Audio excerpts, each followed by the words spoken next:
আসসালামু আলাইকুম ওয়া রাহমাতুল্লাহ।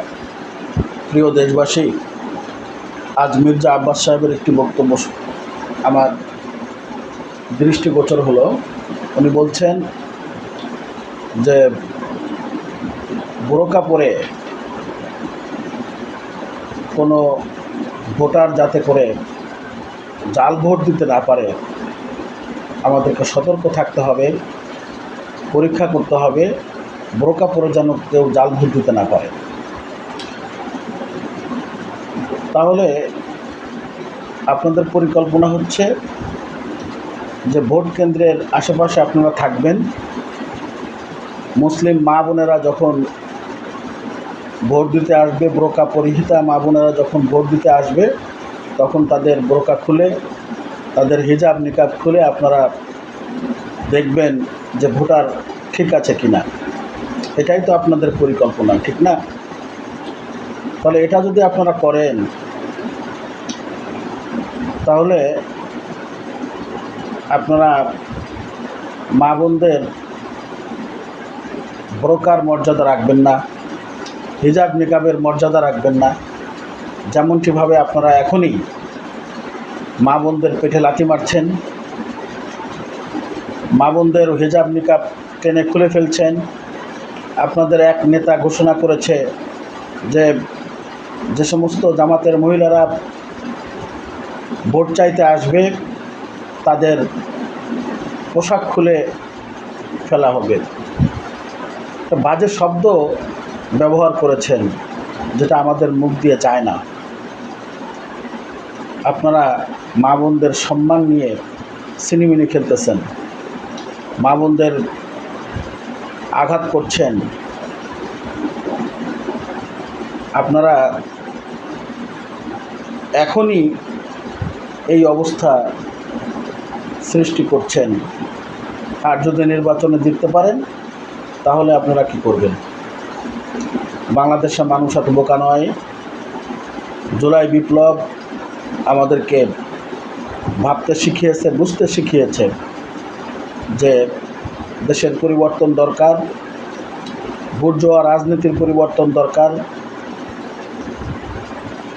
আর কোনো সরকার যাতে করে ফ্যাসিস্ট হয়ে উঠতে না পারে, এজন্য রাষ্ট্রীয় সংস্কার প্রয়োজন। আর এই রাষ্ট্রীয় সংস্কারের জন্যই আসছে 12 তারিখ গণভোট। গণভোটে সকলকে জয়যুক্ত করার জন্য অনুরোধ করছি।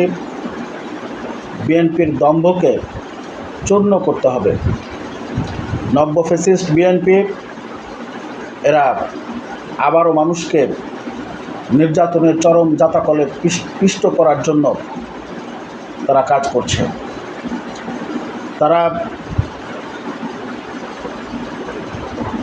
মানুষকে হত্যা করছে, নিজেরা মারামারি করে তারা মানুষ খুন করছে। তারা 11 দলীয় জোটের নেতাকর্মীদের উপরে হামলা করছে। এটাই তাদের পুরাতন রাজনীতির নমুনা। বাংলাদেশের মানুষ আর পুরাতন রাজনীতিকে ফিরে পেতে চায় না। বাংলাদেশের মানুষ চায় সুখে শান্তিতে বসবাস করতে। সকল ধর্ম বর্ণের মানুষ একসঙ্গে মিলেমিশে বসবাস করবে, এটাই মানুষ চায়। অর্থনৈতিক সমৃদ্ধি অর্জন করতে চায়, আর দুর্নীতিবাজকে লালন করতে চায় না। আপনারা নিজেরা যেমন দুর্নীতিবাজ, যেমনটিভাবে আপনারা 50 জনের অধিক ঋণ খেলাপিকে আপনারা মনোনয়ন দিয়েছেন, যারা ব্যাংকের টাকা মেরেছে তাদেরকে মনোনয়ন দিয়েছেন, যারা মানুষের ট্যাক্সের টাকা মেরেছে তাদেরকে মনোনয়ন দিয়েছেন।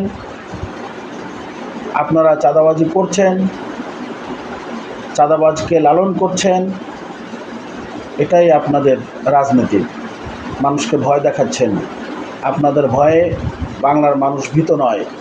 মনে রাখবেন, আপনারা যে ঘোষণা করেছেন যে তাহাজ্জুদের নামাজ পড়ে আপনারা ভোট কেন্দ্রে আসবেন কেন্দ্র দখল করার জন্য, এটাই আপনাদের পরিকল্পনা।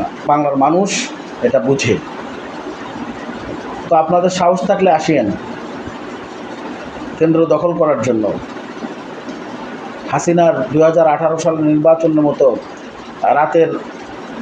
রাতের আধারের নির্বাচন আপনারা করতে চাচ্ছেন। ভোটের বাক্স রাতের আধারে পূর্ণ করতে চাচ্ছেন, আপনারা এখনো বোকার স্বর্গে বাস করছেন। এবার নির্বাচন হবে না ইনশাআল্লাহ। এবার নির্বাচন হবে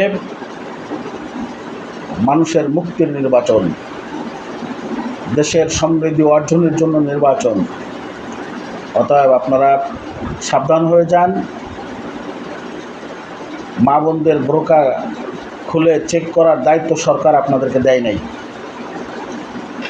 হেজাব নিকাব খুলে জাল ভোট ঠেকানোর মহাপরিকল্পনা, এই পরিকল্পনা বাংলার মানুষ গ্রহণ করবে না।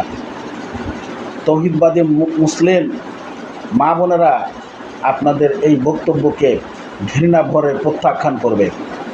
12 তারিখে আপনাদের যে চরম পরাজয় আসছে এটা আপনারা বুঝতে পেরেছেন। আপনারা খেই হারিয়ে ফেলেছেন, আপনারা দিশাহারা হয়ে গিয়েছেন। মনে রাখবেন, আসছে 12 তারিখ বাঙালির, বাংলাদেশি, বাংলাদেশপন্থী মানুষের মুক্তির দিন। ইনশাআল্লাহ দেখা হবে রাজপথে এবং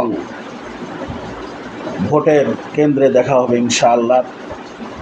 আপনারা আসবেন, মা বোনদের বোরকা হিজাব খুলে আপনারা চেক করবেন।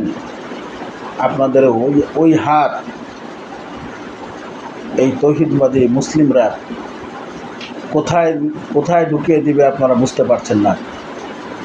সাবধান হয়ে যান। এই ধরনের দুষ্ট চক্রান্ত থেকে নিজেদেরকে প্রত্যাহার করুন। গণভোটে হায়ের জন্য কাজ করুন। আর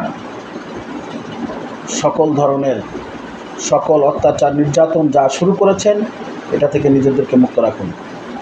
আসসালামু আলাইকুম ওয়া রাহমাতুল্লাহ।